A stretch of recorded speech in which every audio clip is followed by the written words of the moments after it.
Assalamualaikum warahmatullahi wabarakatuh. Kami dari kelompok 7, perkenalkan saya Novita Aldila. Di sini saya bersama dengan Rizka Julianti dan juga Tiara Fuji Rahayu. Di sini kami akan mempresentasikan mengenai materi simulasi bisnis. Ide perencanaan bisnis. Ide perencanaan bisnis adalah ide bisnis marketable atau bisa menjual yang bisa dilaksanakan dengan mempertimbangkan ketersediaan sumber daya yang dimiliki. Sumber daya juga memiliki beberapa faktor, yaitu sumber daya waktu, sumber daya keuangan, sumber daya manajemen, dan sumber daya manusia. Ide bisnis bisa dilakukan dengan beberapa cara, yaitu satu pengalaman. Pengalaman bisa dimiliki oleh seseorang yang mempunyai pengalaman atau skill, misalnya ingin membuat bisnis custom kue, maka seseorang tersebut harus memiliki pengalaman atau skill dalam pembuatan kue ulang tahun tersebut dan cara mendekornya. Lalu yang kedua, searching di internet. Gunanya searching di internet yaitu apa sih bisnis yang akan kita jalani untuk mencari ide-ide bisnis di internet tersebut. Lalu yang ketiga ada survei lapangan. Fungsi dari survei lapangan yaitu untuk melihat target pasar dalam bisnis yang akan dijalankan. Kita harus mencari tempat yang sedang ramai dikunjungi oleh orang-orang. Lalu yang keempat, inovasi. Dalam menjalankan ide bisnis, inovasinya harus bervariasi. Semisalnya dalam bisnis custom kue ulang tahun, maka bentuknya harus dengan berbagai bentuk, dan juga dengan dekorasi kuenya tersebut harus semenarik mungkin agar untuk menarik minat para customer. Lalu yang kelima ada modifikasi. Modifikasi itu bisa didapatkan dengan cara kita mempunyai partner bisnis, mereka memberikan pendapat dan kita juga memberikan pendapat, maka pendapat itu bisa dijadikan suatu ide bisnis yang lebih menarik lagi. Model bisnis adalah konsep dari sebuah usaha agar bisa meraih keuntungan. Model bisnis bisa dibagi menjadi 3 bagian, yaitu jenis produk yang dihasilkan, serta kapasitas tenaga kerja dalam memproduksi bisnis yang akan dijalankan. Lalu yang kedua ada strategi pasar. Strategi pasar dalam pelaku usaha meliputi distribusi, pengiriman, sampai dengan proses penjualan. Lalu yang ketiga yaitu strategi harga. Strategi dengan metode pembayaran dari pelanggan untuk setiap harga produk yang dijalankan.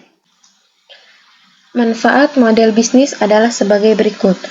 1. Memahami mekanisme perusahaan bekerja.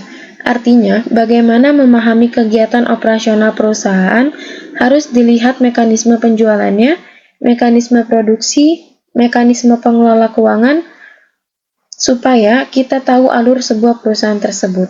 Yang kedua, supaya kita tahu gambaran nilai yang kita hasilkan, apa yang kita bisa jual ke masyarakat.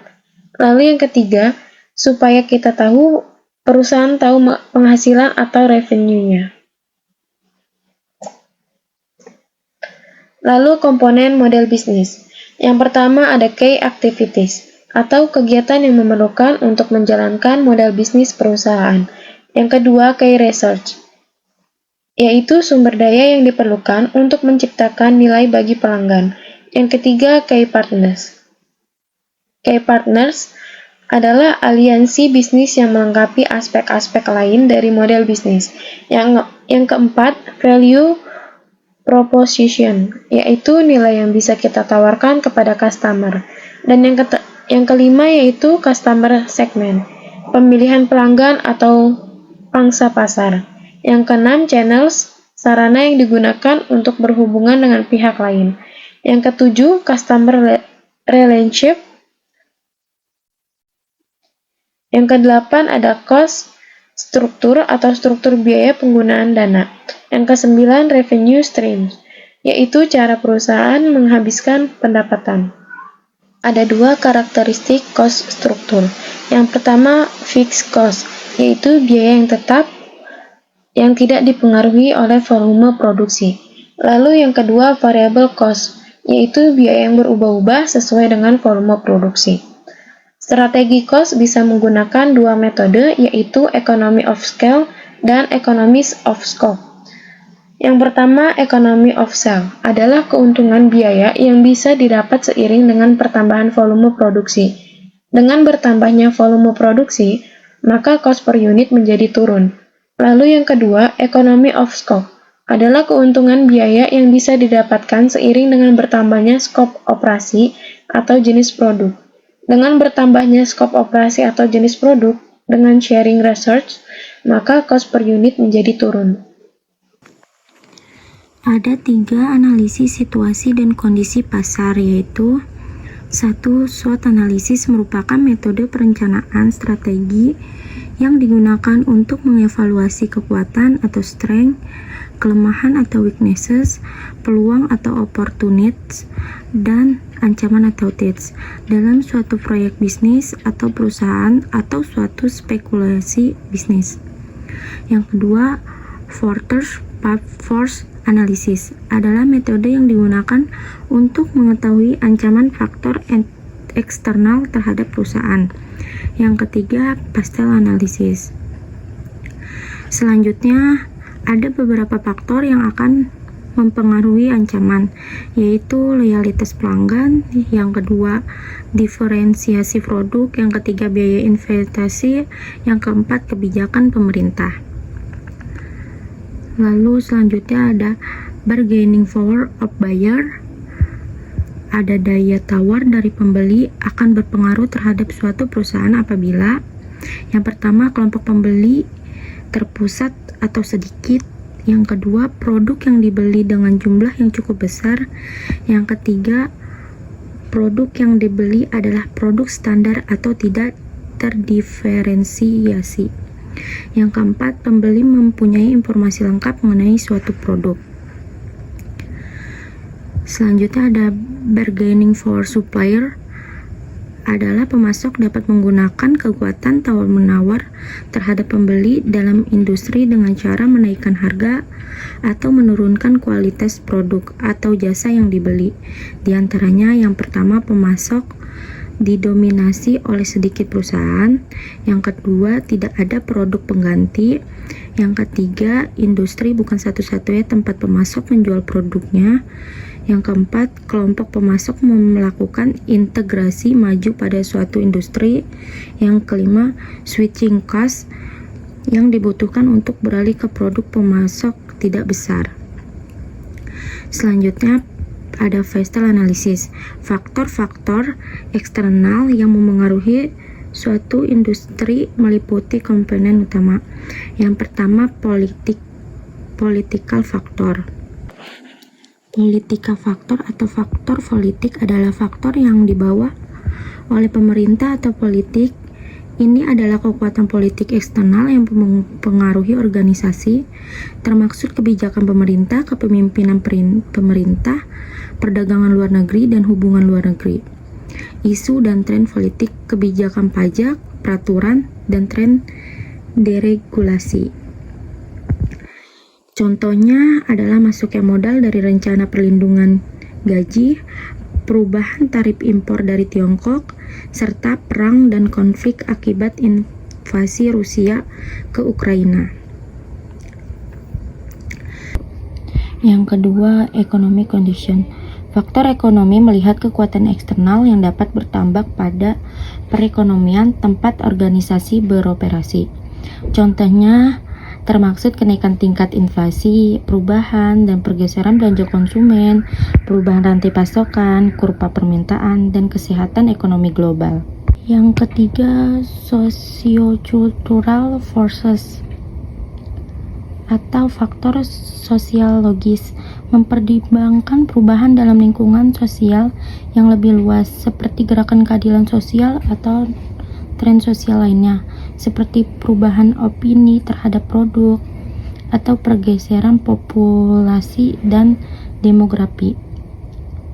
Untuk mempertimbangkan tren sosiologis yang berperan tidak hanya di lingkungan terdekat organisasi, tetapi juga di lingkungan yang lebih luas tempat pelanggan berasal. Yang keempat, technological process atau perubahan teknologi. Perubahan teknologi mempengaruhi positionis bisnis. Beberapa contoh yaitu kebangkitan mata uang kripto atau yang juga dapat masuk dalam kategori ekonomi, munculnya teknologi populer untuk bekerja dari rumah, perkembangan AI, dan bahkan kekhawatiran terhadap keamanan siber atau masalah teknologi lainnya. Penting untuk mempertimbangkan bagaimana teknologi dapat menjadi peluang bagi organisasi sekaligus ancaman bagi organisasi. Yang kelima ada environmental forces atau faktor lingkungan. Faktor lingkungan dipengaruhi oleh cuaca, geografi, perubahan iklim, dan krisis kesehatan. Selain krisis kesehatan, masyarakat yang disebabkan oleh pandemi COVID, dunia juga terkena dampak kebakaran hutan di seluruh dunia. Organisasi harus mempertimbangkan dampak jangka pendek dan jangka panjang dari perubahan yang semakin cepat ini. Misalnya kenaikan permukaan air laut, musim kemarau dan musim panas, serta kondisi cuaca tahunan seperti angin topan dan topan. Selanjutnya yang terakhir, legal forces. Meskipun serupa dengan aspek politik, elemen hukum melihat penerapan praktis dari faktor politik ke dalam peraturan dan regulasi yang dapat mempengaruhi bisnis atau pelanggan Anda. Ini adalah undang-undang dan peraturan yang berdampak pada organisasi. Hal ini dapat mencakup undang-undang yang diperbarui, peraturan baru, atau penghapusan undang-undang, tergantung pada bisnis, undang-undang, dan peraturan lokal, negara bagian, dan federal patut untuk dicermati. Perencanaan pemasaran yang pertama, segmentation. Segmentation adalah pembagian sebuah pasar ke dalam kelompok berbeda yang ditunjukkan untuk melakukan pemasaran sesuai karakteristik, kebutuhan, serta keinginannya masing-masing. Yang kedua, targeting adalah strategi pemasaran yang melibatkan identifikasi pesona atau pasar tertentu untuk konten tertentu. Perusahaan menggunakan pemasaran target untuk mempelajari lebih lanjut tentang konsumen mereka dan dengan demikian membuat iklan untuk kelompok tertentu untuk memaksimalkan tanggapannya. Terus, position. Position adalah strategi untuk merancang penawaran dan membentuk citra perusahaan agar dapat memperoleh tempat khusus dalam pikiran konsumen. Dan yang terakhir, marketing mix. Selanjutnya ada segmentasi pasar. Kotler dan Keller 2012 menentukan segmen pasar berdasarkan beberapa karakteristik, yaitu yang pertama ada geografik, negara, kota, populasi, dan iklim. Yang kedua, demografik, umur, jenis kelamin, pendapatan, pekerjaan, pendidikan, agama, kelas sosial, status perkawinan, ras, suku. Dan ketiga ada psikografik, value individu, ristalking, social group. Dan yang keempat ada behavioral, need and benefits atau enthusiast, image seeker, satisfier, traditionalist, satisfier, overwhelmed, decision role, initiator, infuser, decider, buyer, and user. Selanjutnya ada targeting. Targeting menurut Brab dan Jaharkis 2011, targeting adalah proses membandingkan segmen pasar yang telah ditentukan lalu menentukan segmen mana yang menjadi primary target audience, secondary target audience, tertiary target audience. Positioning. Positioning merupakan proses yang berkaitan dengan persepsi customer terhadap produk yang dimiliki perusahaan, berkaitan dengan harga, kualitas, dan kenyamanan desain suatu produk. Selanjutnya, marketing mix. Menurut Biograph dan Jekharakis 2011, marketing mix adalah tool yang bisa digunakan oleh perusahaan untuk mencapai target marketing. Yang pertama ada produk.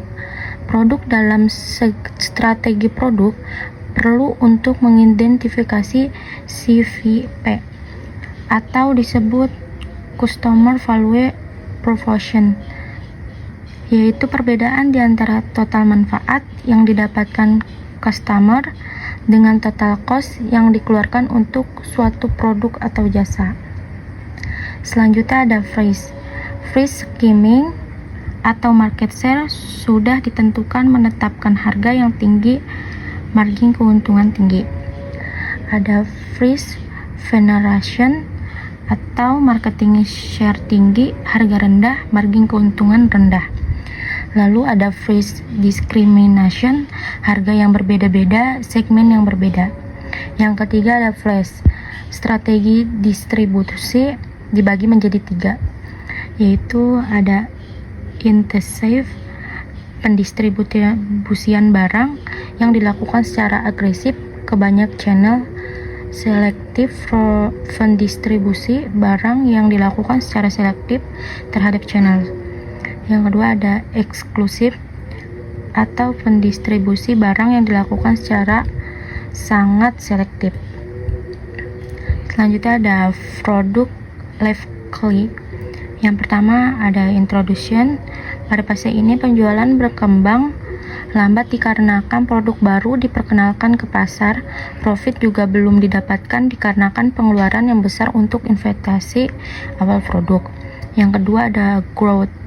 Pada fase ini, pasar mulai aware dan menerima produk yang diperkenalkan dan mulai mendapatkan profit.